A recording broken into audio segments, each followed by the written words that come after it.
ఇట్లా వందల మంది బ్యాంకులను ముంచి 16 లక్షల కోట్ల రూపాయలు బ్యాంకులకు ఎగదొప్పి పెట్టుబడిదారులు మోడీ దోస్తులు దేశం ఇడిచి విదేశాలకు వారిపోయినరు తప్ప విదేశాలలో ఉన్న నల్లధనం ఒక్క పైసా కూడా మోడీ తెచ్చింది లేదు, పేదోడి ఖాతాలు వేసింది లేదు.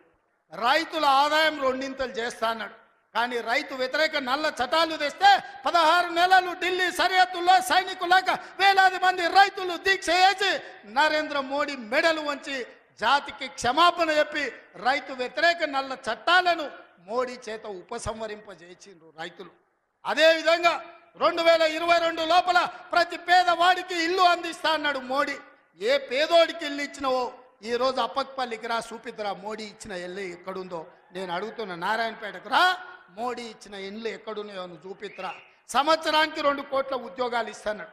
12 ఏళ్ళు అయింది, 24 కోట్ల ఉద్యోగాలు రావాలి.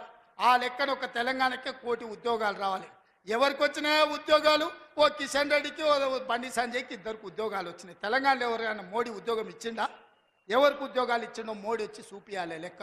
నేను ఇచ్చిన 55,000 మందికి మొదటి సంవత్సరంలో ఉద్యోగాలు తలకాయ లెక్క పెడితే ఎల్బీ స్టేడియం రా ఒక్కొక్కరిని లెక్క పెట్టి పేరు రాసుకొని ఏ ప్రభుత్వ ఉద్యోగం ఇచ్చినో లెక్కలు చెప్తా. మోడీ గారు నీ బంట్లను పంపిస్తావో, నీ బంట్రోతులను పంపిస్తావో నువ్వు పంపించు, లెక్క పెట్టి చూపించే బాధ్యత నాది.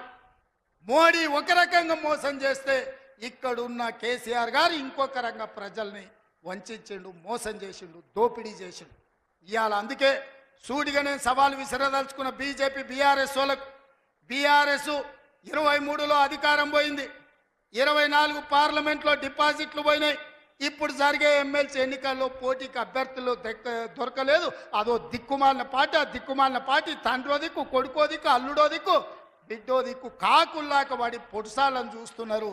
ఈ కాకులకు సరైన జవాబు చెప్పాల్సింది కాంగ్రెస్ పార్టీ కార్యకర్తలే అని చెప్పి నేను ఈ సందర్భంగా తెలియజేయదలుచుకున్నా. మీరు అడగండి, 10 ఏళ్ళు వాళ్ళు పరిపాలన చేశారు, 10 నెలల్లో మనం అన్నీ చేయలేదని అంటున్నాం. 5 ఏళ్ళ కోసం కదా ఈ ప్రభుత్వం ఎన్నికైంది. 5 ఏళ్లలో అన్ని పనులు పూర్తి చేసే బాధ్యత మనది. ఇవాళ అందుకే పేదలకు అనుకూలంగా పేదల పాలన ఉన్నది. పేదలు బాగుపడితే, పాలమూరు పచ్చబడితే వాళ్ళ కళ్ళు మండుతున్నాయి, వాళ్ళ కడుపు మండుతుంది. పాలమూరు ఎండాలే, మన జీవితాలు పాడు కావాలి అనేది వాళ్ళ ఆలోచన. అందుకే మనమందరం అప్రమత్తంగా ఉండాలి. ఈ జిల్లాకు ఒక అవకాశం వచ్చింది, మన ప్రాజెక్టులు మనమే పూర్తి చేసుకుందాం, మన నిధులు మనమే కేటాయించుకుందాం, మన పనులు పూర్తి చేసుకునే బాధ్యత మనది. ఇవాళ నారాయణపేటకు ఇవాళ ముఖ్యమంత్రి వచ్చిందంటే 1000 కోట్లతో పనులు ప్రారంభించుకున్నామంటే ఓ మెడికల్ కాలేజీ, ఓ నర్సింగ్ కాలేజీ, ఓ పారామెడికల్ కాలేజీ, ఓ ఇంటిగ్రేటెడ్ రెసిడెన్షియల్ స్కూల్, ఓ మహిళలకు పెట్రోల్ బంక్, ఇందిరమ్మ ఇండ్లు ఇక్కడి నుంచి రాష్ట్రానికి ప్రారంభించుకున్నామంటే ఇవాళ మనోడు మన బిడ్డ ఇవాళ ముఖ్యమంత్రి ఉన్నాడు కాబట్టి. పెద్దలు చెప్పిండ్రు మట్టికి పోయినా ఇంటోడే పోవాలి అని. ఇవాళ తెలంగాణ రాష్ట్రానికి మీ బిడ్డ ముఖ్యమంత్రి ఉంటే వాళ్ళ కడుపు మండుతుంది, కళ్ళల్లో నిప్పులు పోసుకుంటారు. ఇవాళ మన మధ్యలో పంచాయతీలు పెట్టాలని చూస్తారు, మన ప్రాజెక్టులు ఆపాలని చూస్తారు. అందుకే ఈ ప్రాంతంలో వచ్చే పరిశ్రమలైన సాగునీటి ప్రాజెక్టులకైనా భూసేకరణను అడ్డుకోకండి. మీకు నష్టపరిహారం అధికంగా ఇచ్చే బాధ్యత మాది. మీరు కొత్త ప్రాజెక్టులు, కొత్త భూములు కొనుక్కోండి, కొత్త ప్రాజెక్టులు కట్టుకోండి. 10 లక్షలు కానీ అవసరమైతే భూములు పోయేటోళ్ళకి 20 లక్షల రూపాయలు ఇప్పించే బాధ్యత నాది. మీ బిడ్డ ఉన్నాడు ఇక్కడ, మీ సోదరుడు ఉన్నాడు. మీరెవ్వరు బాధపడకండి, కన్నీళ్ళు పెట్టుకోకండి. ప్రభుత్వ ఖజానా నుంచి మన జిల్లాకు నేను ఈరోజు నిధులు ఇస్తా. మా అనిరుద్ రెడ్డి ఉన్నాడు, ఈరోజు ఉదండాపూర్ ప్రాజెక్టు గురించి చెప్తున్నాడు. ఖచ్చితంగా ప్రాజెక్టు సమస్యను తొందరలోనే పరిష్కరించే బాధ్యత నాది. నష్టపరిహారం ఇచ్చే ఉదండాపూర్ ప్రాజెక్టును పూర్తి చేసి రైతుల్ని ఆదుకునే బాధ్యత నేను తీసుకుంటా. ఇవాళ మీ కష్టాలు తీరవకపోతే, మీ సమస్యల్ని పరిష్కరించకపోతే మీ బిడ్డ తెలంగాణ ముఖ్యమంత్రిగా ఉండి ప్రయోజనం ఏందని నేను మిమ్మల్ని అడుగుతున్నా. సంపూర్ణమైన విశ్వాసం పెట్టుకోండి. లేక మనకు ఒక అవకాశం వచ్చింది. మన ఇంట్లోనికి మన బిడ్డకు అవకాశం వచ్చినప్పుడు శత్రువులు కుట్రలు చేస్తున్నారు, కడుపుల కత్తులు పెట్టుకొని బయలుదేరుతున్నారు, కౌగిలించుకున్నట్టే ఇకిలిస్తున్నారు, కౌగిలించుకొని కడుపుల కత్తులు పెట్టి పొడిచి చంపాలని చూస్తున్నారు. ఇట్లాంటి సన్నాసులకు గుణపాఠం చెప్పాల్సిన బాధ్యత పాలమూరు జిల్లా యువకుల మీదనే ఉన్నది. మిత్రులారా, పనిలో నిమగ్నమై ఉన్న పనులు చేసే బాధ్యత నాది, కాపాడుకునే బాధ్యత మీది. మళ్ళీ రాదు ఇట్లాంటి అవకాశం. ఇవాళ తప్పిపోయిందా మళ్ళీ 50 ఏళ్ళు అవుతుందో, 60 ఏళ్ళు అవుతుందో, 70 ఏళ్ళు అవుతుందో, 100 ఏళ్ళు అవుతుందో చరిత్రను మనం అంచనా వెయ్యలేము. ఇవాళ వచ్చినప్పుడే మన ప్రాజెక్టులను పూర్తి చేసుకుందాం, పాలమూరును పూర్తి చేసుకుందాం, కల్వకుర్తిని పూర్తి చేసుకుందాం, భీమా నెట్టంపాడు కోల్సాగర్ను పూర్తి చేసుకుందాం, మక్తల్ నారాయణపేట కొడంగల్ ప్రాజెక్టును పూర్తి చేసుకుందాం, కొడంగల్లో పరిశ్రమలు తెద్దాం, మన ప్రాంత నిరుద్యోగ సమస్యని పరిష్కరిద్దాం. మీరందరూ అండగా నిలబడాలి. ఈ ప్రాంతాన్ని అభివృద్ధి చేసే బాధ్యత నాది. మళ్ళొక్కసారి సూటిగా కిషన్ రెడ్డి గారికి, బండి సంజయ్ గారికి, కేసీఆర్ గారికి, కేటీఆర్ గారికి నేను సవాల్ విసురుతున్నా. 12 ఏళ్ళు మోడీ పాలన మీద, 10 ఏళ్ళు కేసీఆర్ పాలన మీద, 12 నెలలు మా పాలన మీద మేము చర్చకు సిద్ధంగా ఉన్నాం. నేను మా సోదరుడు దామోదర్ రాజనరసింహ గారు మేము చర్చకు వస్తాం.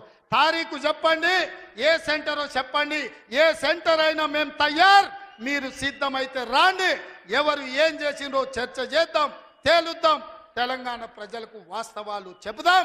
ఇంత గొప్ప కార్యక్రమాన్ని ఏర్పాటు చేసినందుకు మిత్రుడు శివకుమార్ రెడ్డి గారిని, అదేవిధంగా కాంగ్రెస్ పార్టీ కార్యకర్తల నాయకుల్ని, మా పర్ణికమ్మను మనస్ఫూర్తిగా అభినందిస్తున్నా. రాబోయే రోజుల్లో స్థానిక సంస్థల్లో కూడా మనం మన బలాన్ని నిరూపించాలి. పాలమూరి మొత్తం ఏకమై ఎవరిని సరిహద్దులకు రాకుండా చూడాలి. ఆ చూసే బాధ్యత మీదే అని తెలియజేస్తూ మీ అందరి దగ్గర 1,41,000 కోట్ల అప్పు చేసినావు నువ్వు. ఈ నీ రేవంత్ రెడ్డి చేతగాంతనం, కాంగ్రెస్ పార్టీ అసమర్థత ఇవాళ రాష్ట్రానికి ఆశనిపాతంలాగా పరిణమించింది. ఎందుకంటున్నా ఈ మాట? నీ తుగ్లక్ నిర్ణయాలు, హైడ్రా పేరిట మొత్తం రియల్ ఎస్టేట్ రంగాన్ని దెబ్బగొట్టినావు, నాశనం చేసి కుప్పగూల్చే పరిస్థితి తెచ్చినావు. నీ దిక్కుమాలిన విధానాల వల్ల ఇవాళ స్టాంప్స్ రిజిస్ట్రేషన్ మరి 18,000 కోట్లు అంచనా వేస్తే ఇప్పటిదాకా వచ్చింది కేవలం 5,821 కోట్లు రిజిస్ట్రేషన్లు తగ్గినాయి. ఇది వాస్తవం. నువ్వు ఒప్పుకున్నా ఒప్పుకోకపోయినా నీ ఆదాయం పెరుగుతుండొచ్చు, నీ ఆస్తులు పెరుగుతుండొచ్చు, కానీ రియల్ ఎస్టేట్ రంగానికి నువ్వు పొడిచిన వెన్నుపోటు వల్ల, నీ దిక్కుమాలిన హైడ్రా వల్ల ఇవాళ రియల్ ఎస్టేట్ వాళ్ళు కూడా ఆత్మహత్యలు చేసుకునే పరిస్థితి వచ్చింది. వేణుగోపాల్ రెడ్డి అని మొన్న తమ్ముడు ఆత్మహత్య చేసుకున్నాడు. నీకు రాజకీయపరమైన కక్షల సెటిల్మెంట్ తెలుసు తప్ప రాష్ట్రాన్ని ఎట్లా ఆర్థికంగా బాగు చేయాలన్న సోయి నీకు లేదు. అందుకే కేసీఆర్ ఆనవాళ్ళను చెరిపేసే కుట్రలో వ్యవసాయాన్ని సాగు దెబ్బగొట్టినావు. మేడిగడ్డ రిపేర్ చేయకుండా 15 నెలలు ఎండబెట్టడం వల్ల వాళ్ళు ఏం జరుగుతున్నది? భూగర్భ జలాలు అడుగంటిపోయి వ్యవసాయం సంక్షోభంలో పడి చివరి మల్లకు కాళేశ్వరం నీళ్లు చివరి మల్ల ఎక్కడైతే ఉత్తమ్ కుమార్ రెడ్డి నియోజకవర్గంలో అందుతాయో అక్కడ మొత్తం ఎండిపోయే పరిస్థితున్నది. ఈరోజు కోదాడలో, హుజూర్నగర్లో, సూర్యాపేటలో, తుంగతుర్తిలో పంటలు ఎండిపోయే పరిస్థితి. ఇవాళ మీరు కాళేశ్వరం ఎండబెట్టడం వల్ల, కేసీఆర్ మీద కోపంతో మేడిగడ్డ రిపేర్ చేయకపోవడం వల్ల అదొక వైపు. అట్లాగే మేము 10 ఏళ్ళు పకడ్బందీ ప్రణాళికతో అవినీతి లేకుండా రాష్ట్ర ఖజానాను ప్రతి ఏటా సంపదను పెంచుతూ, మధ్యలో కరోనా వచ్చినా, డిమానిటైజేషన్ వచ్చినా, కేంద్రం అసలు సహకరించకపోయినా మేము సంపద సృష్టించినాం, రాష్ట్రానికి తలసరి ఆదాయం పెంచినాం. నువ్వేం చేసినావు? ఈ ఒకటే సంవత్సరంలో సావు దెబ్బ కొట్టి అన్ని రంగాలను కూడా నీ చేతగాంతనంతో ధ్వంసం చేసినావు. మీరేం ఎస్టిమేట్ చేసినారు? 1,65,000 కోట్ల ఆదాయం వస్తుందని మీరు అంచనా వేసినారు. కానీ ఇప్పటికి వచ్చింది ఎంత? 1.12 lakhs, అంటే కేవలం 68% వచ్చింది. మిగతాది రాలే. మిగతాది ఎంత వస్తుందో రేపు బడ్జెట్లో చెప్తావు. నేను ఎందుకు చెప్తా ఉన్నా ఈ మాట అంటే, ఇవాళ ఇది రాష్ట్రానికి ఇవాళ పేపర్లో ఆర్థిక లోటు గరిష్టానికి అని రాసింది. రాష్ట్రానికి ఆర్థిక లోటు రాలే, ఇది రేవంత్ వల్ల వచ్చిన తలపోటు. రాష్ట్రానికి ఉత్తగానే రాలే ఆర్థిక లోటు. రేవంత్ రెడ్డి వల్ల, చేతగాని అసమర్థ ప్రభుత్వం వల్ల, వీళ్ళ అవినీతి విధానాల వల్ల, బావమరుదులకు అమృత్ పంచడం, అమృత్ స్కామ్ చేసి బావమరిదికి అప్పచెప్పడం, ఆర్ఆర్ ట్యాక్స్ పేరు మీద రియల్ ఎస్టేట్ నడ్డి విరవడం, ఒక్కొక్క స్క్వేర్ ఫీట్కి 150 రూపాయలు వసూలు చేస్తుండ్రు ఇవాళ బిల్డింగ్ పర్మిషన్. ఇట్లాంటి దిక్కుమాలిన విధానాల వల్ల, అప్పులు చేయడం వల్ల, కొత్తగా సంపద సృష్టించే తెలివి లేకపోవడం వల్ల ఇవాళ తెలంగాణ దివాలా తీసిన రాష్ట్రం కాదు, ఒక దివ్యమైన రాష్ట్రాన్ని దివాలా తీసేటట్టు చేస్తున్నది కాంగ్రెస్ ప్రభుత్వం, కాంగ్రెస్ వ్యవసాయ విధానం. నిన్న కోదండరెడ్డి గారు మాట్లాడతారు, మేడిగడ్డ రిపేర్ చేయరు, కాళేశ్వరం బాగా చేసే ఆలోచన లేదు, రైతులకు నీళ్ళు ఇచ్చే తెలివి లేదు, కానీ బోర్లు వేసుకొని నష్టపోవద్దు, అనవసరంగా పంటలు వేసుకోవద్దు. మరి సపడే క్రాప్ హాలిడే ప్రకటించమని చెప్పండి, మాకు రైతు బంధు ఇచ్చే ఉద్దేశం లేదు, క్రాప్ హాలిడే ప్రకటించుకోండి అని చెప్పండి. ఇంత సిగ్గుమాలిన దిక్కుమాలిన ప్రభుత్వం ఆఖరికి ఎట్లా ఉందంటే, నెక్స్ట్ కర్ణాటకలో వాళ్ళ మంత్రి ఒక ఆయన అన్నాడు మొన్న, ఏమైందా గ్యారంటీలు మరి మహిళలకు పైసలు ఇచ్చిన మొదలు పెట్టిన ఏమైందంటే, ఆయన అన్న మాటకి ఇది, గ్యారంటీలు ఏమన్నా జీతమా, మేము మీకు ఇచ్చుడే ఎక్కువ బిచ్చం అన్నట్టు. మళ్ళీ వీళ్ళు కూడా తొందరగా ఈ డైలాగులు వస్తాయి ఇళ్ళ నోట్లకి వెళ్ళి కూడా. ఒక ఫ్రీ బస్సు తప్ప ఇప్పటిదాకా చేసింది ఏమైనా ఉందా ఈ రాష్ట్రంలో? అందుకే నేను అంటా ఉన్నా, రేవంత్ రెడ్డి రంకెలేసుడు, చర్చకు రా, ఇదిరా అదిరా ఇవి కాదు. దమ్ముంటే చేతనైతే అసెంబ్లీలో పెట్టు చర్చ, రాష్ట్రం మొత్తం చూస్తుంది, పెట్టు, 2 రోజులు పెట్టు, మైక్ కట్ కాకుండా చూడు. దమ్ముంటే నీకు స్పీకర్ను నువ్వు డిక్టేట్ చేసి స్పీకర్కు కనుసైగల ద్వారా శాసించి ప్రతిపక్షం గొంతులు నొక్కుడు కాదు. దమ్ముంటే 38 మంది సభ్యులు మేమున్నాం. దమ్ముంటే మా సంఖ్యకు సరిపడే విధంగా మాకు టైమింగ్ అక్కడ అసెంబ్లీలో 4 కోట్ల ప్రజల ముందు నీ బట్టలు ఇప్పుతాం. అక్కడనో ఇక్కడనో చర్చ కాదు, బహిరంగంగా అసెంబ్లీ సమావేశాల్లోనే నీ బట్టలు ఇప్పుతాం. ఇది మా సవాల్ నీకు. ఇప్పుడు నేను చెప్పిన ఏది తప్పు అని చెప్పినా నేను ఏ శిక్ష కంటే ఆ శిక్షకు సిద్ధం. ఎందుకంటే మీ ఆర్థిక మంత్రి గారు చెప్తా ఉన్నారు వాస్తవాలు. ఇప్పటికైనా రేవంత్ రెడ్డి గారు బుద్ధి తెచ్చుకొని సిగ్గు తెచ్చుకొని ఇకనైనా పద్ధతిగా మాట్లాడాలి, రాష్ట్రాన్ని దూషించవద్దని కోరుతూ మళ్ళొక్కసారి మీ అందరికీ కూడా ధన్యవాదాలు.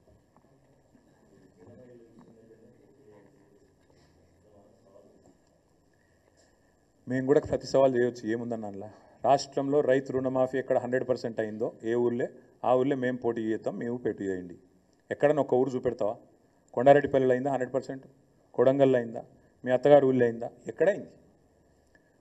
నేను కూడా అనొచ్చు, రైతు బంధు మొత్తం పెడితే ఆడ పోటీ చేద్దాం అనొచ్చు, తులం బంగారం ఇస్తే పోటీ చేయ అనొచ్చు, నెలకు 2500 ఇచ్చిన మహిళలను ఓటు అడుగు అని నేను కూడా అనొచ్చు, నెలకు 4000 ఇచ్చిన ముసలోళ్ళే మాత్రమే ఓటు అడగాలి, 2000 ఉన్న వాళ్ళంతా మాకేయాలని నేను కూడా అనొచ్చు. ఈ బజారు భాష, చీప్ టాక్టిక్స్, చిల్లర మాటలు, వీటితో ఇంకెన్ని రోజులు టైంపాస్ చేస్తారని నాకు అర్థం కాదు. ఇప్పుడు నేను లేవనెత్తిన ప్రశ్నలు కానీ నేను చెప్పిన విషయాలు కానీ ఇందులో ఏమైనా తప్పు ఉంటే ముఖ్యమంత్రి ఉప ముఖ్యమంత్రి